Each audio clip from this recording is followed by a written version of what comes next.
मेरे पवित्र मन में गुरुदेव आओ, मैं शास्त्र वाचन करूं प्रतिवाद गाओ, अनंत भाषित सभी श्रुत देवताओं, क्या बोलना अब मुझे तुम ही बताओ, क्या बोलना अब मुझे तुम ही बताओ। जय बोले देवादिदेव 1008 श्री आदिनाथ भगवान की जय हो। जय बोलिए देवादिदेव 1008 मूलनायक श्री हंसनाथ भगवान की जय हो। जय बोलिए देवादिदेव 1008 शीतलनाथ भगवान की जय हो। जय बोलिए देवादिदेव 1008 24 तीर्थंकर भगवान की जय हो। आचार्य भगवत श्री पूज्यपाद स्वामी की जय हो। आचार्य भगवत श्री विराग सागर जी महाराज की जय हो। आचार्य भगवत श्री गुरुवर विशुद्ध सागर जी महाराज की जय हो। हम दीक्षा गुरुवर आचार्य भगवत श्री विभो सागर जी महाराज की जय हो। अहिंसा में विश्व जैन धर्म की जय हो। बड़ी संस्थान महाराज की जय हो। बड़ी संघ की जय करो गुरुदेव का नमस्कार।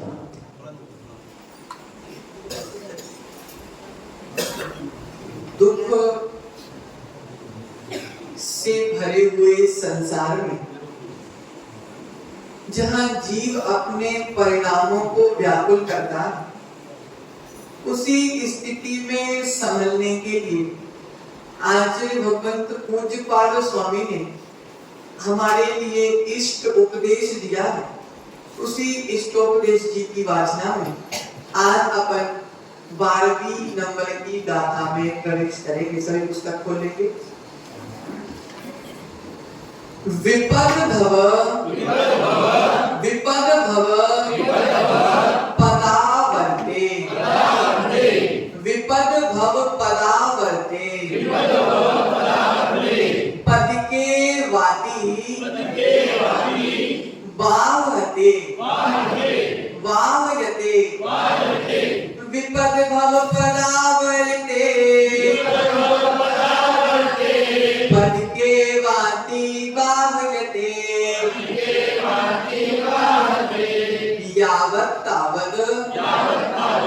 यावत् तावद भवत्तन्यः प्रचुराः विपदा पुरा, यावत् तावत् भवत्तन्यः नहीं भवत्यन्यः, तन्यः नहीं त्यन्यः, यावत् तावत् भवत्तन्यः प्रचुरा विपदा पुरा, विपद भव पदावर्ते, पद के वादी वाह्यते, यावत् तावत् भवत्यन्यः प्रचुरा विपदा पुरा, प्रचुरा विपदा पुरा। उच्चारण करें एक साथ।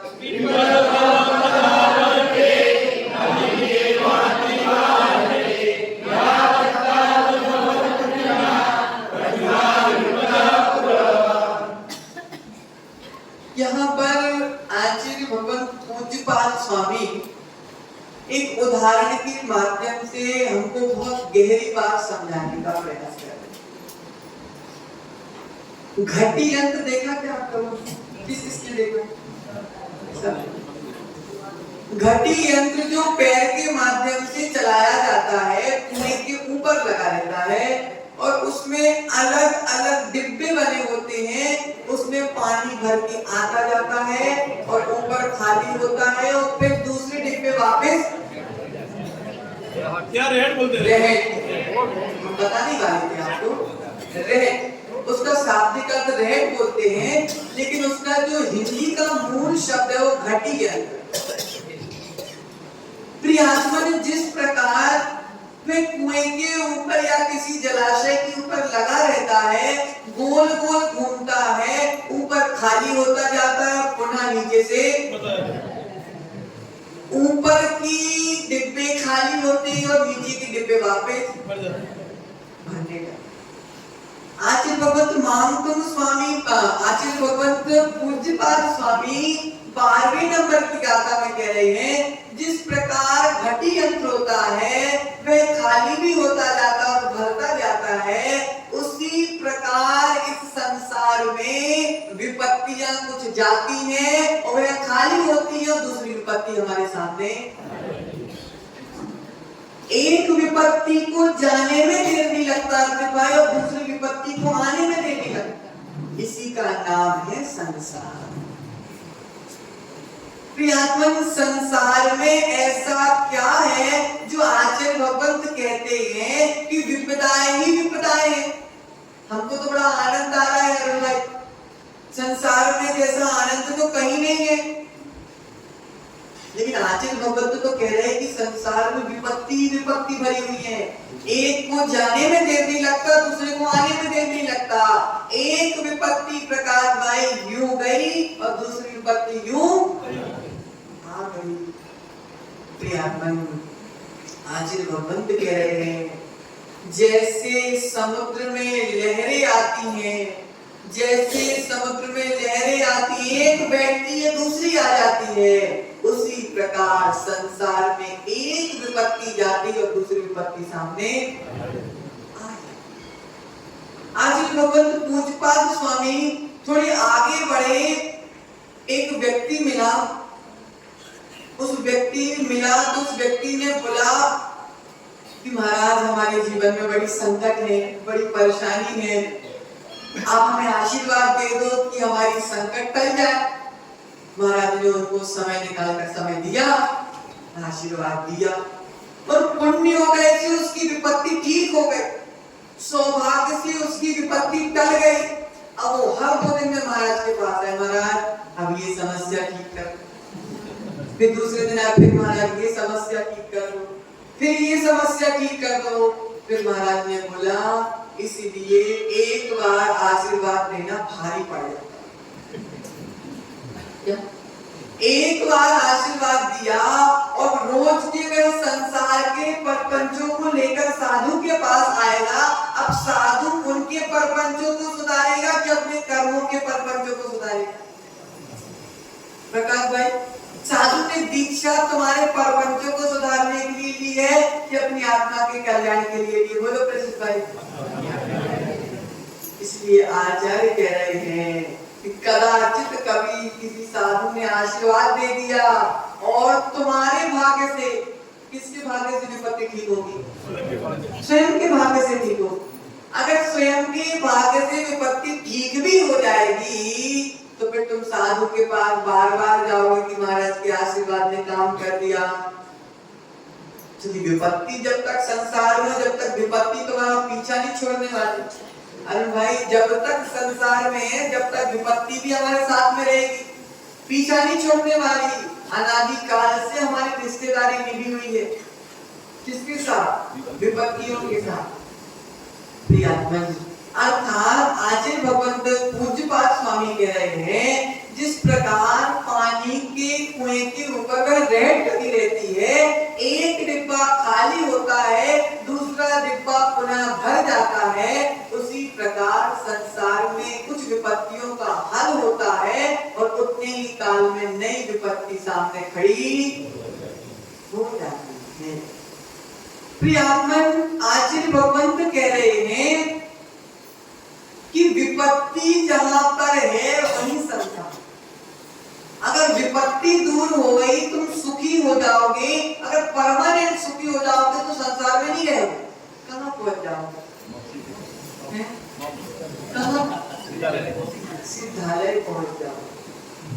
प्रियात्मन एक विपत्ति का हल करके आते हैं, सामने दूसरी विपत्ति हमारे खड़ी हो जाती है।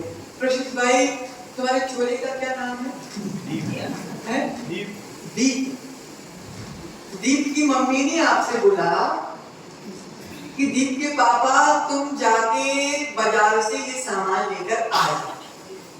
आप गए, एक सामान लेकर आए और घर में जैसे ही रखा, दीप की मम्मी ने बोला कि 2 सामान और लाना, ये और लेके आ जाओ। फिर आप 2 सामान लेके आए। उसके बाद अरे ये सामान और रह गया, फिर दीप के पापा तुम ये सामान और लेके आ जाओ। ऐसे करते करते करते करते तुमने पूरे 24 घंटे दीप की मम्मी की सेवा में निकाल दी। किसकी सेवा में?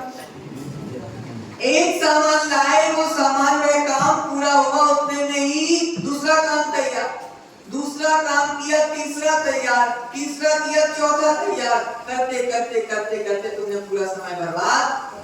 उसके बाद भी काम पूरा, उसके बाद भी 4 बातें माता सुनाती हो ना, सुनाती हो ना, तुम एक काम अच्छे से नहीं करता।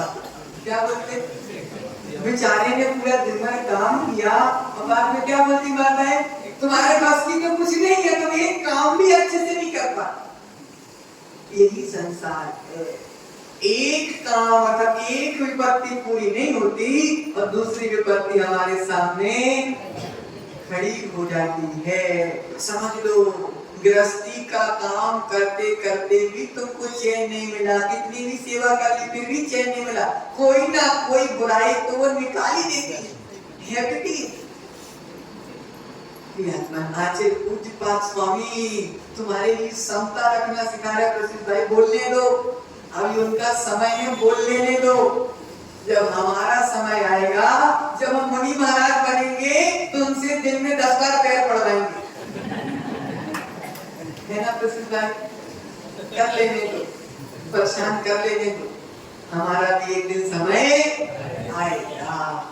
प्रियात्मन, आपत्ति कदम कदम पर आती है, इसी का नाम संसार है। सोचो अगर संसार में विपत्ति ना हो तो संसार किस काम का? फिर तीर्थंकर काहे को संसार छोड़ के गए? अरे भाई, समुद्र में तुम बैठे हो और तुम सोचो कि मुझे लहर ना लगे तो हो सकता है क्या? अशोक भाई, तुम समुद्र में बैठे हो और समुद्र में तुम सोचो कि पानी से मैं गीला ना हो, संभव है क्या? लहर ना लगे मुझे, लहर की थप्पड़ ना पड़े मुझे, ऐसा संभव है क्या? जीव समुद्र में बैठा है और समुद्र में अगर चिंतन करे कि मुझे लहर ना लगे तो ऐसा संभव नहीं है। अगर लहर को नहीं लगवाना है तो नाव में बैठना पड़ेगा। नाव में बैठ जाओगे तो डूबने से बच जाओगे। अरे भाई, समुद्र के बीच में तुम पहुंच गए और सोचो कि मैं डूबूं ना, और तैरना तो तुमको आता नहीं। बताओ, तैरना तो तुमको आता नहीं है, लेकिन फिर भी तुम पहुंच गए समुद्र के बीच में। अब डूबोगे कि तैरोगे? बचोगे कि डूबोगे? अगर डूबना नहीं चाहते हो तो नाव में बैठना पड़ेगा कि नहीं बैठना पड़ेगा? आचार्य भगवत पूज्यपाद स्वामी समझा रहे हैं। आचार्य भगवत पूज्यपाद स्वामी हमारे भाग्य से हमको शिक्षा दे रहे हैं। अमृतलाल जी समझो, ध्यान से समझो कि अगर हम समुद्र में हैं और समुद्र में अगर हमको डूबने से बचना है तो हमको नाव में बैठना पड़ेगा। उसी प्रकार हम संसार में हैं और अगर इन आपत्तियों से विपत्तियों में डूबने से बचना है तो धर्म रूपी नाव में हमको बैठना पड़ेगा। धर्म रूपी नाव में बिना बैठे तुम्हें डूबने से कोई बचा नहीं सकता।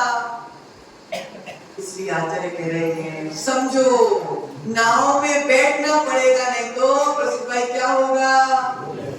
डूब जाएंगे। इसलिए धर्म रूपी नाव में हमको बैठना पड़ेगा। आचार्य भगवंत छत्र चूड़ामणि ग्रंथ में लिखते हैं, रत्नत्रय विशुद्धयासन पात्र स्नेही परार्थ कृत प्रतिपालयत धर्मो ही भवद्देश तारको गुरु। भव सागर रूपी समुद्र में तारने वाले कौन हैं? हमारे गुरु ही हमको तारने वाले। ये खेवटिया है। जिस प्रकार खेवटिया तुमको नदी पार करा सकता है, खेवटिया तुमको समुद्र पार करा सकता है, खेवटिया तुमको तालाब पार करा सकता है, उसी प्रकार जो गुरु रूपी खेवटिया है, अरे भाई तुमको भव सागर से पार लगाने वाले हैं।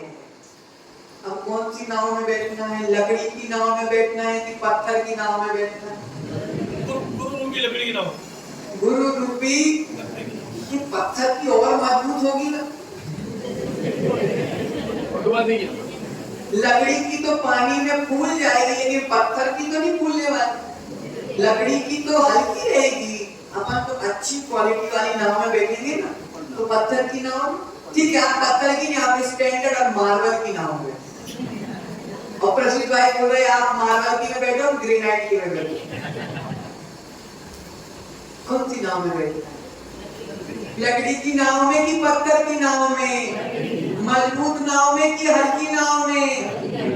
ओहो, हल्की नाव में बैठोगे तो भवसागर से पार हो जाओगे, और भारी नाव में बैठोगे तो भवसागर में डूब जाओगे।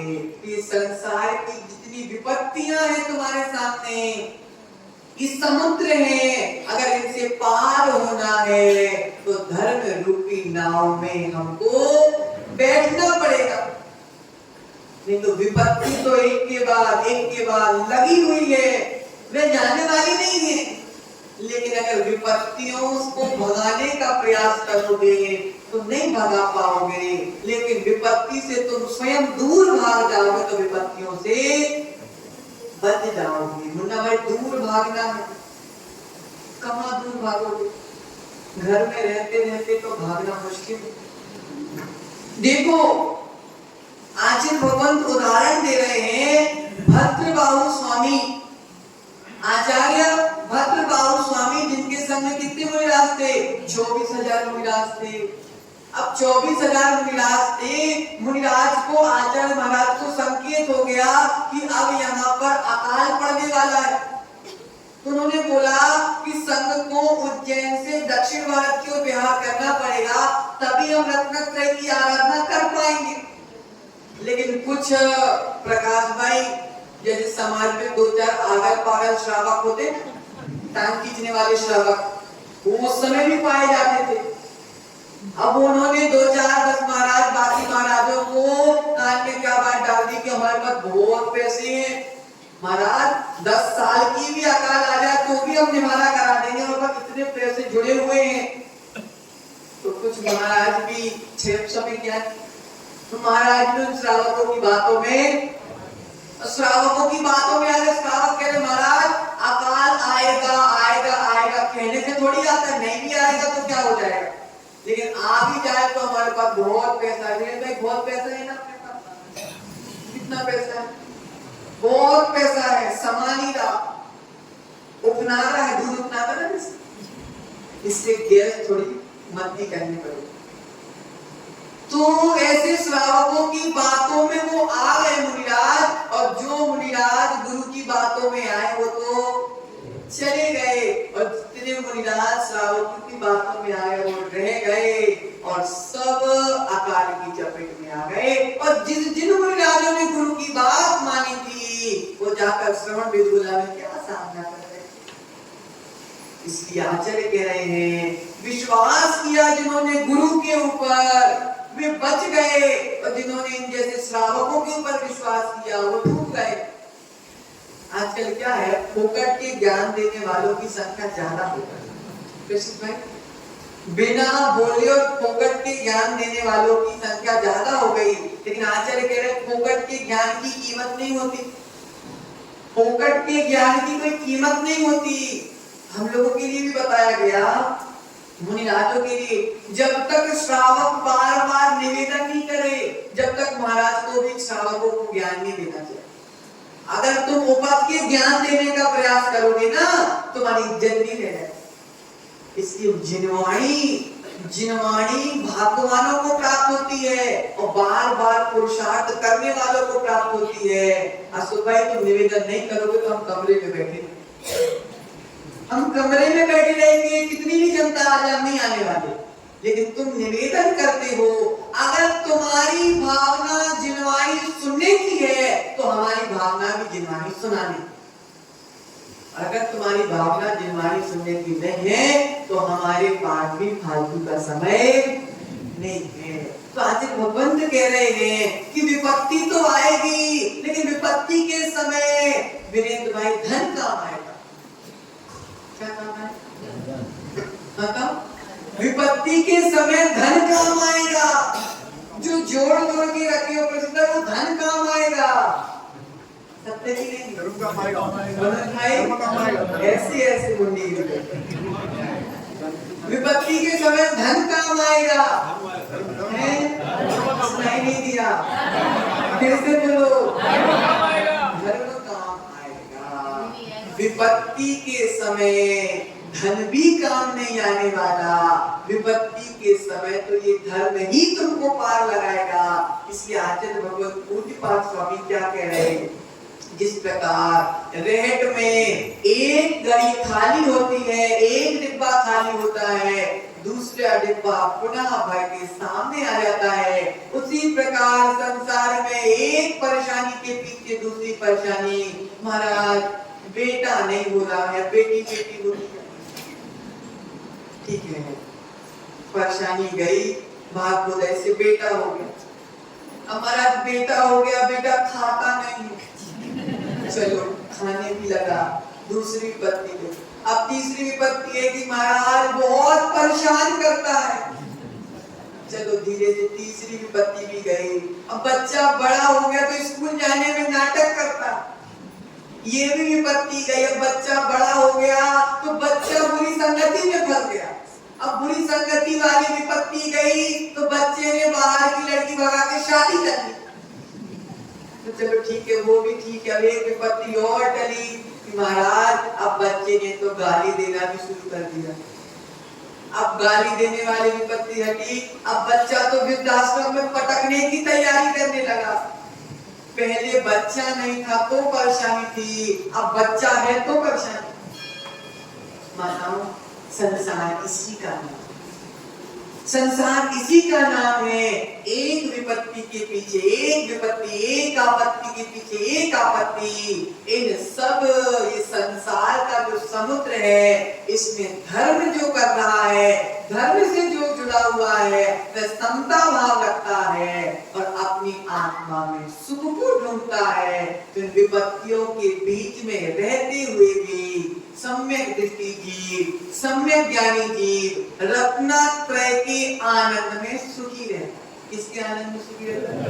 रत्नत्रय के आनंद में सुखी रहता है। इसलिए अमृतलाल जी, धन में सुख नहीं है, धर्म में सुख है, ऐसा हम नहीं, पूज्यपाद स्वामी 12वें नंबर की गाथा में हमको समझा रहे हैं। इसी मंगल भावना पिता जब ये देवादिदेव श्रीहंसनाथ भगवान की, जब ये आचार्य भगवंत पूज्यपाद स्वामी की जय हो।